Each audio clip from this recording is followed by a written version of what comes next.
Welcome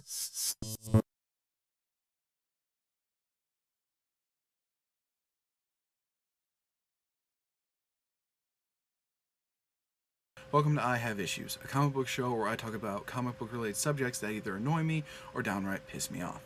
Today's a lot more of the former than the latter, as we look at some examples of terrible artwork, some examples of good artwork, and talk about the general importance of comic book art overall. And we're going to start by digging into one of the worst examples of comic book art that I own. Venom and Carnage. As far as bad art goes, I think I'd be hard-pressed to find something as bad as Venom and Carnage. The artwork was done by an artist named Clayton Crane, who's also done work on Ghost Rider and another Venom series, and it's just disgusting.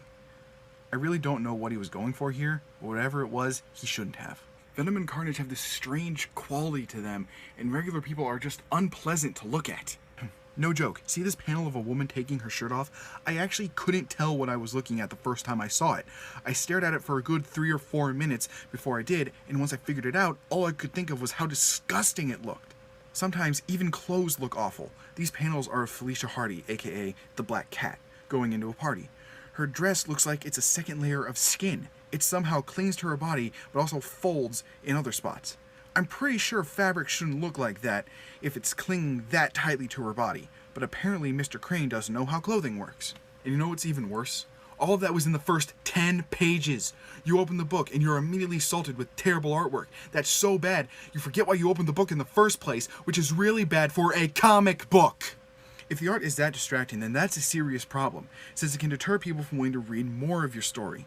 I did power through this particular story because I wanted to know what happened in it, but if I hadn't bought it specifically for that reason, and instead was just something I picked up, I would have wanted my money back. If I did get my money back, I would have spent it on a comic book series that's actually worth looking at, like Venom Space Knight. The artwork in Venom Space Knight, in my opinion, is fantastic. All of the characters look normal, as far as aliens and robots go. There's really nothing that's so bad it pulls you out of the story, and some of it is actually interesting to look at. Like this scene where Venom meets Pickrollo, showing her size compared to Venom and instantly demonstrating that this being is a threat, despite Venom's claim of her being adorable. Or the scene of Flash jumping from his ship, which looks like it would be at home in any sci-fi story. Or hell, the scene a few pages before this, where snake-haired warriors are fighting rock monsters on a lava planet.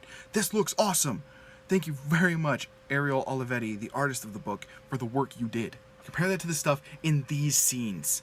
With Spider-Man's overly exaggerated pose that looks messed up even for him, or this scene of Venom and Carnage fighting where it actually took me a minute to find Carnage's head in this mess of limbs and symbionts, or just any of the pictures I showed off earlier, or hell, look at the back of the freaking book! All of it is a poorly drawn mess. Inconsistent artwork for a single character's design, weird unnatural body movements, ugly backgrounds, and poor framing. All of this can flat out ruin a story. Of course, this is all subjective, and you are free to disagree with me. My taste in art is totally different from your own, and I wouldn't expect us to agree all the time. But I hope I've got my point across today, and we can all at least agree that this artwork is terrible. So really all this comes down to is be careful about what you buy, skim through the comic before buying it to give yourself an idea of what you're getting into, and just avoid terrible artwork like it's the plague. And that's it for me. Hopefully you guys enjoyed this video, and hopefully you'll come back next month because we're going to be diving into one of my favorite comic book series of all time, Green Lantern. Until then, have yourselves a fantastic day, and I'll see you next time.